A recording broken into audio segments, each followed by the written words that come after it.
प्रिय विद्यार्थी, बगड़िया बाल विद्या निकेतन ऑनलाइन क्लास में आपको स्वागत है।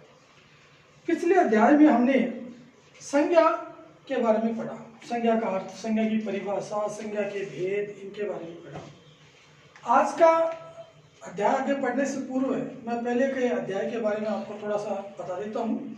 हमने संज्ञा पढ़ी, संज्ञा की परिभाषा पढ़ी, संज्ञा के भेद पढ़े, व्यक्तिवाचक, जातिवाचक, भाववाचक और दो अन्य संज्ञाएं जो अंग्रेजी के प्रभाव से व्याकरण में आई, द्रव्यवाचक और समूहवाचक, इनके बारे में हमने पढ़ा। इनके अलावा भी कुछ संज्ञाएं बनाई जाती है। जो संज्ञाएं बनाई जाती है वो भाववाचक संज्ञा बनती है।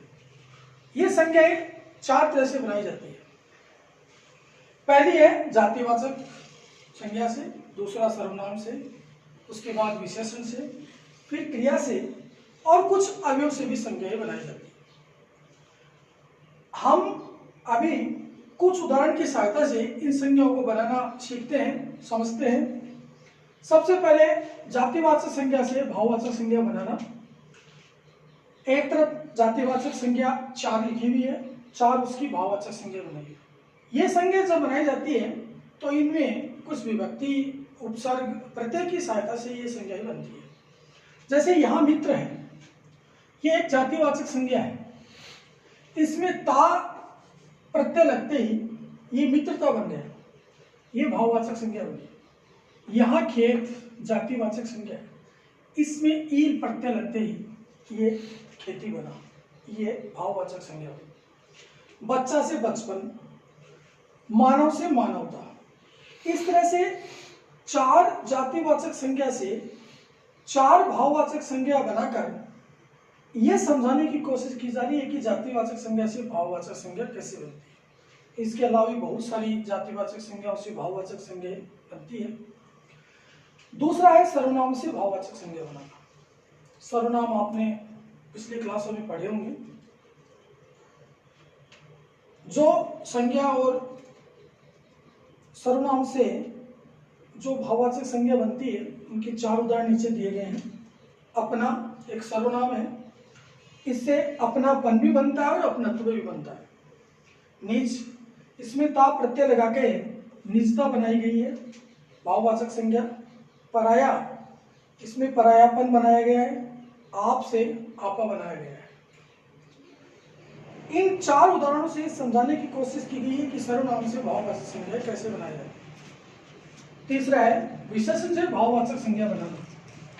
कुछ विशेषण है जिनसे भाववाचक संज्ञा बनाई जाती है। बहुत सारे विशेषण होते हैं, आपको हम 4 उदाहरणों के माध्यम से समझा रहे हैं। अच्छा से अच्छाई, ई प्रत्यय लगकर ये बना। गरीब से गरीबी बनी। गर्म से गर्मी भाववाचक संज्ञा बनी। और चतुर से चतुराई भाववाचक संज्ञा बनी। चौथी है क्रिया से भाववाचक संज्ञा बनाना। कुछ क्रियाएं होती है जिनसे भी भाववाचक संज्ञा बनाई जाती है।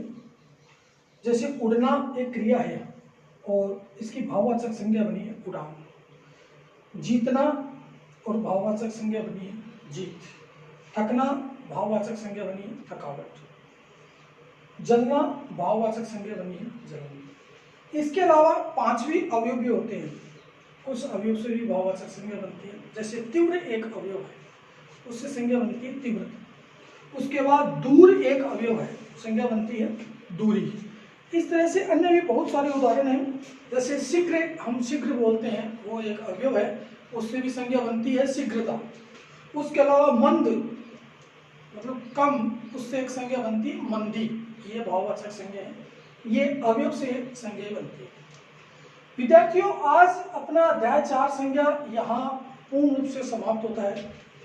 अब आपको क्या करना है, इसके बाद आपको अपनी जो अभ्यास पुस्तिका है, जो गृहकार्य की कॉपी है, जो नोटबुक है, उसमें आपको कुछ प्रश्न की एक PDF फाइल आपको भेजी जाएगी।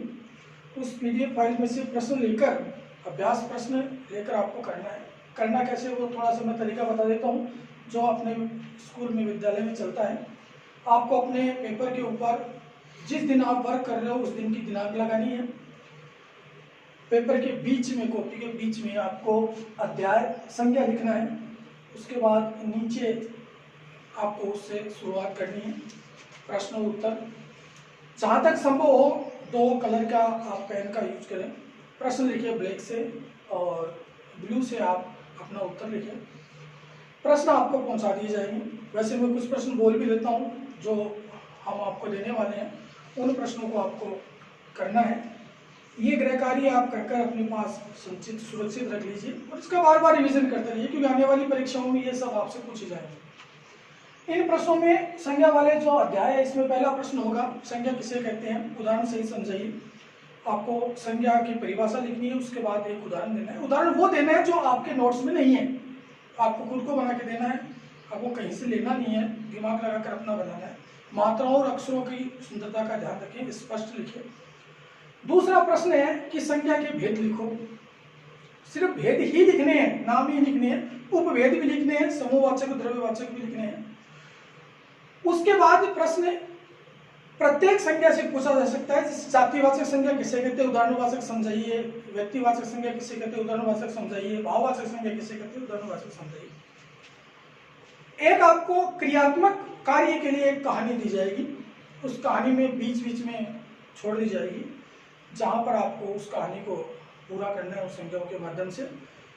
उसके बाद आपको कुछ जातिवाचक संज्ञाएं दी जाएगी, उनको आपको बदलना है भाववाचक संज्ञाओं में। ये एक विशेष नहीं दी जाएगी, सबको मिलाकर दिया जाएगा। कुछ प्रश्न दिए जाएंगे, उनको आपको बदलना है। इस तरह से आपको ये काम करना है। एक प्रश्न और दिया जाएगा, कुछ लाइनें दी जाएगी, उन लाइनों के आपको नीचे रेखांकित करना है कि इसमें संज्ञाएं कौन सी है, और उनको बाहर निकाल कर भी लिखना है। जैसे लता बाग में सुंदर फूल चुन रही है, यहाँ लता के नीचे अंडरलाइन रेखांकित किया हुआ है, तो आपको उसको बाहर निकाल के लिखना है कि लता का भेद बताना है कि कौन सी संज्ञा है। ऐसे कुछ प्रश्न आपको दिए जाएंगे, आपको पीडीएफ के माध्यम से पहुंचा दिया जाएगा, वो आपको करना है। अब हम अगली क्लास में जो नया अध्याय है उससे शुरुआत करेंगे। तब तक के लिए धन्यवाद।